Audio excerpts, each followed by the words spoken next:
The issue of safety measures in our schools is now a challenge. It is a challenge that is coming alongside with the increased population of students in our schools. And this is courtesy of the 100% transition. So when we have 100% transition, which we are supporting fully, we must, as a country, expand other departments that will actually support this 100% transition. And such areas of expansion would include and not limited to safety measures in our schools.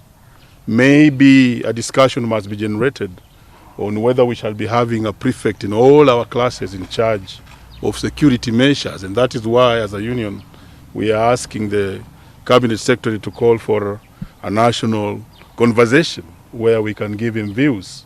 We have documents. Other players in the field have documents which they can bring to fore. The last time we had a document on safety measures in schools, the last one is the manual of 2008. And you should remember that from 2008 to date, we have a lot of changes, and it's over 10 years ago. So the 2008 manual must not be in tandem with the trends now. In 2008, we did not have 100% transition.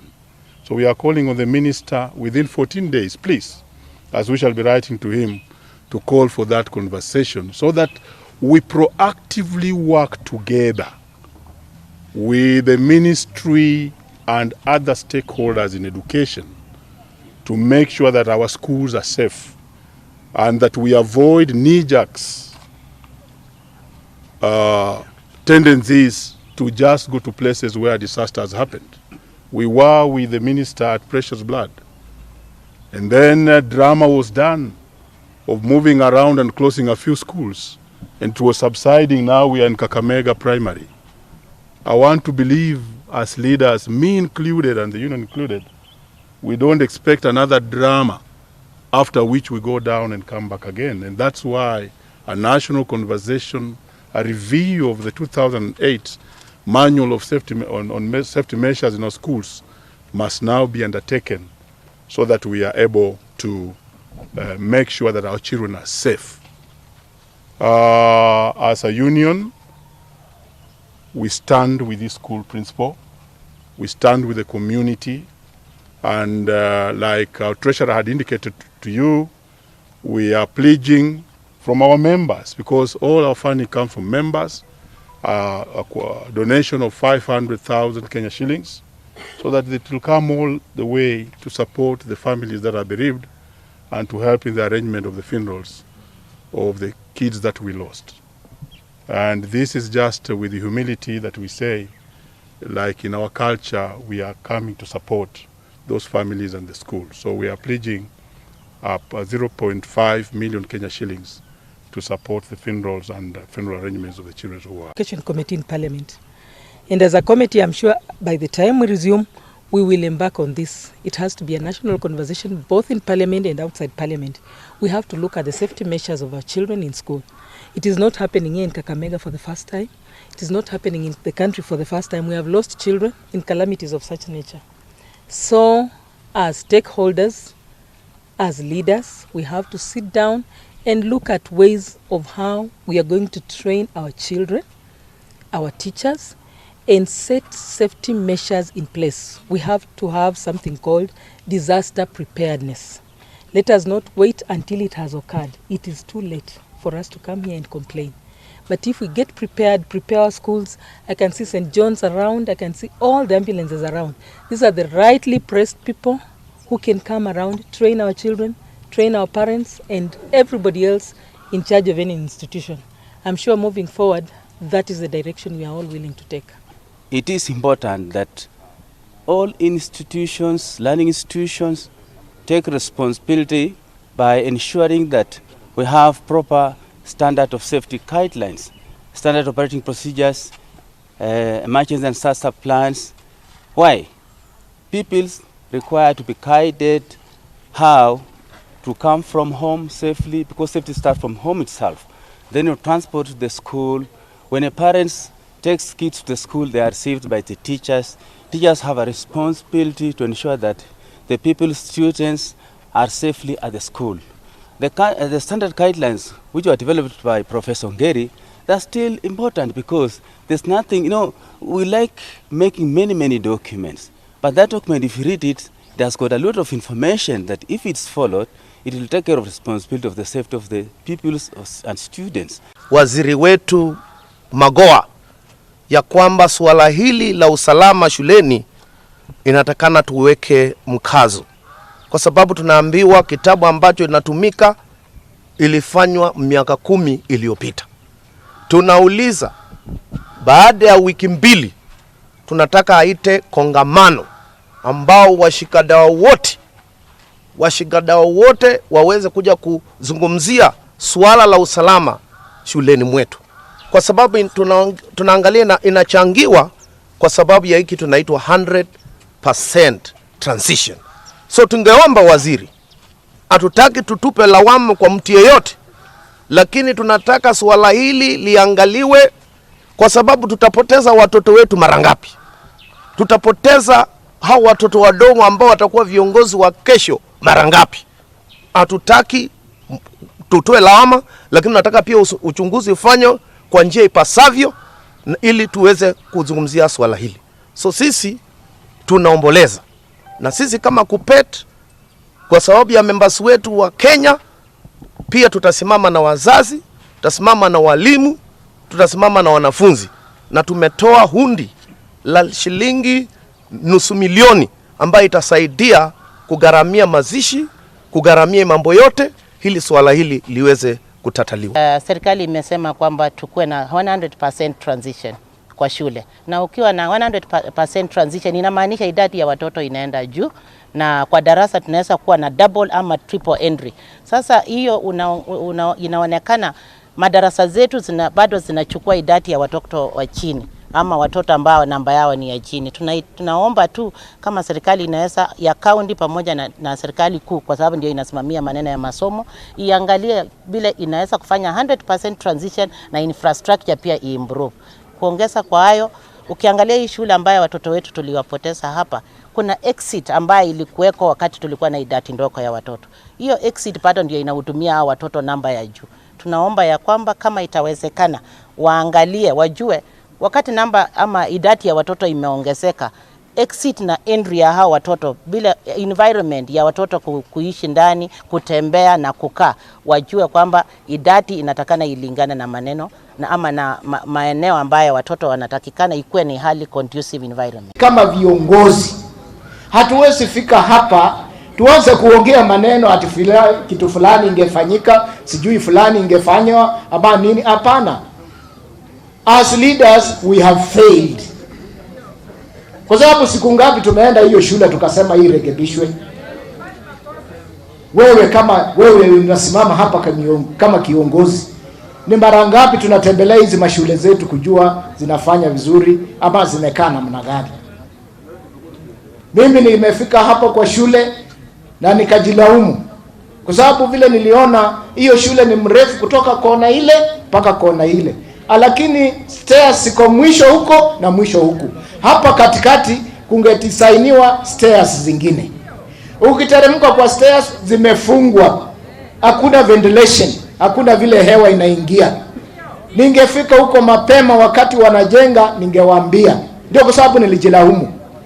Ukifika chini, shule zile najenga za korofa huko Ikolomani sasa zinafunguka pande yote. Ukitoka kwa stair unaweza tokea nyuma, unaweza tokea mbele. Hiyo niliona haina. So sisi kama viongozi tusianze kuelekeza vitole. In fact, nyinyi natakiwa mwe mnatuambia viongozi wa fail. This should have been done long time ago. The investigative agencies, wale mapolisi ambao wana investigate maneno, walete ripoti kabla tufanye misa ya hao watoto on Friday. Kwa sababu tukisema tuzike hao watoto, hiyo ripoti haitaitoka, itawekwa chini. So tumesema tunasisitiza ya kwamba polisi, tafadhali fanya investigation yako haraka before Friday. Tumesema kwamba ni lazima hiyo ripoti ikuje. So Bwana Ibrahim, mimi ningependa kukuhimiza kabisa ya kwamba hata Quran inasema kwamba katika Suratul Baqara nasema kwamba, sasa mimi najua hii maneno sinaitwa hivyo, Suratul Baqara inasema Mwenyezi Mungu Allah anapenda wale watu ambao wako na subra. And if intimated that there could be a faulty with the building, that as a union we shall leave it to the Ministry of Works and Physical Planning to actually ascertain if there are any defaults in the nature of the buildings. Because me, as a teacher, these are buildings I would admire as good, but we shall leave that to the Ministry of Public Works to ascertain, after which then we can have our statements put.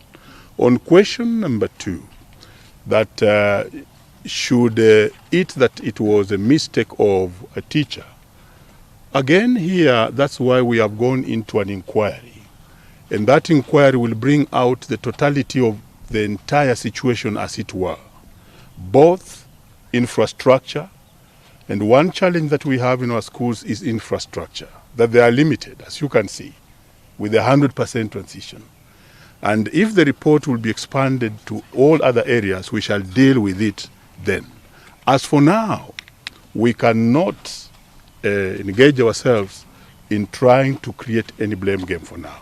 Let's allow the inquiry to do its work, and that would be gentleman enough from a union that has good manners. Like from the look of things, this building did not collapse. And anybody making observations on the faulty structure may be making an overstatement of sorts.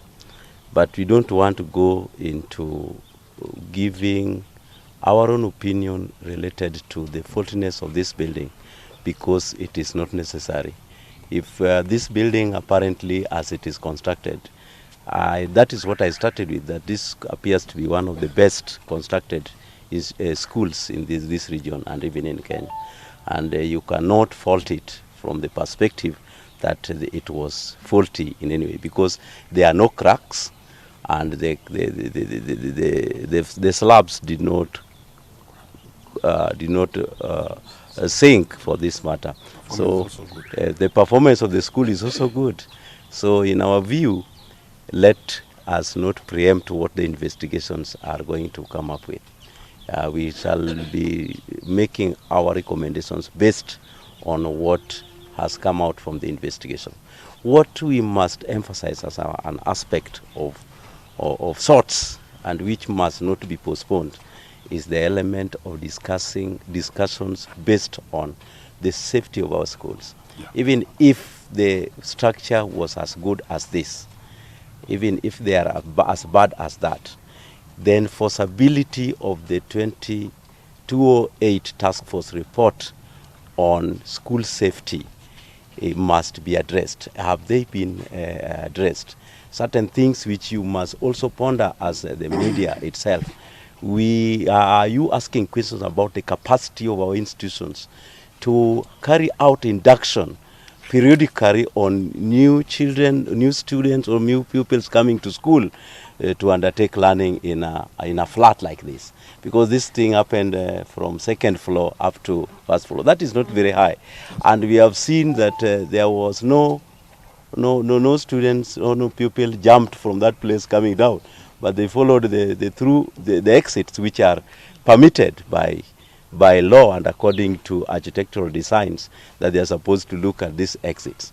Now, that issue, what I can summary say is that there is the element of capacity of whether the learners in this institution are aware of what happens when there is an emergency.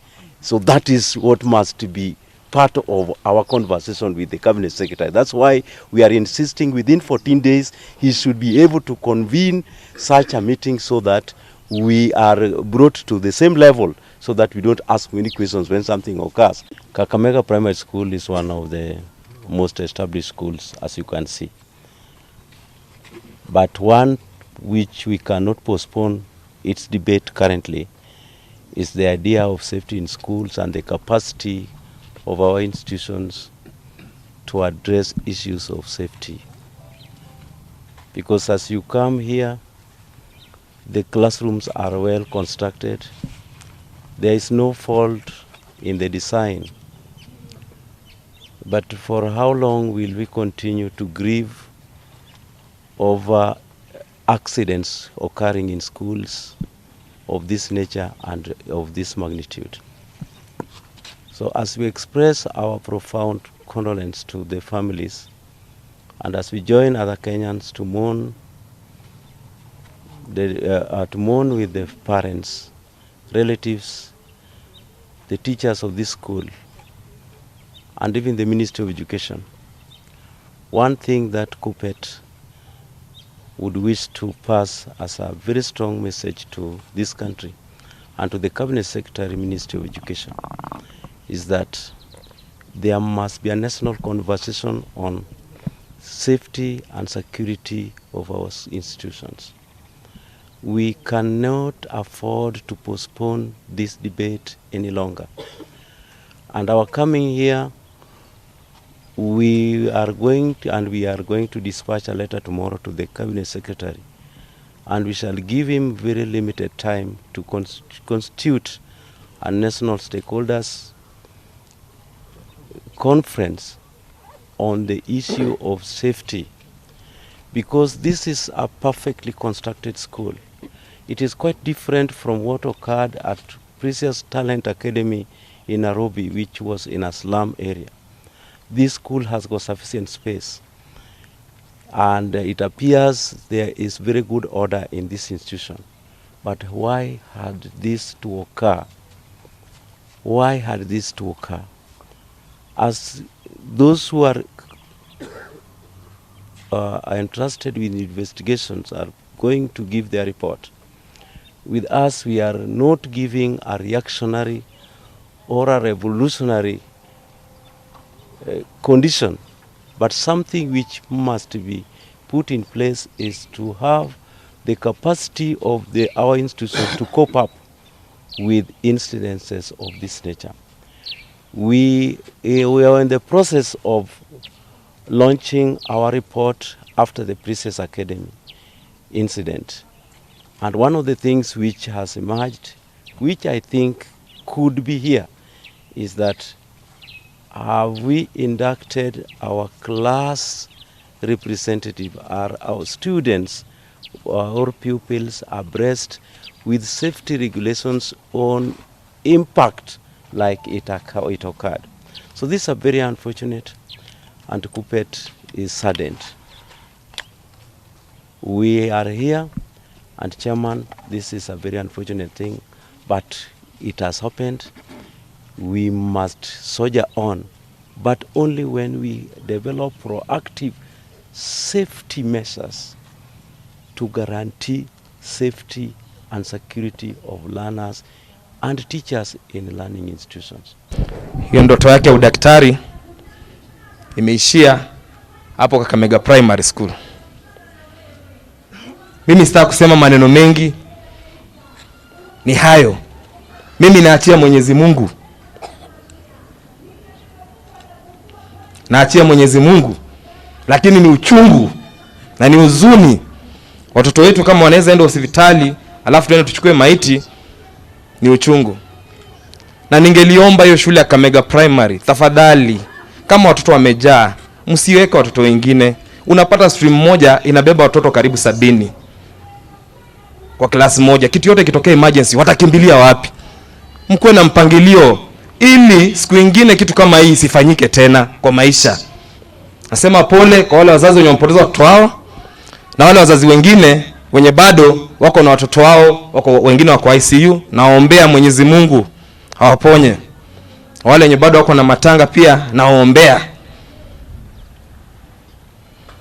Na viongozi wetu wa dini tuombee, na muombee nchi yetu, na muombee Kakamega.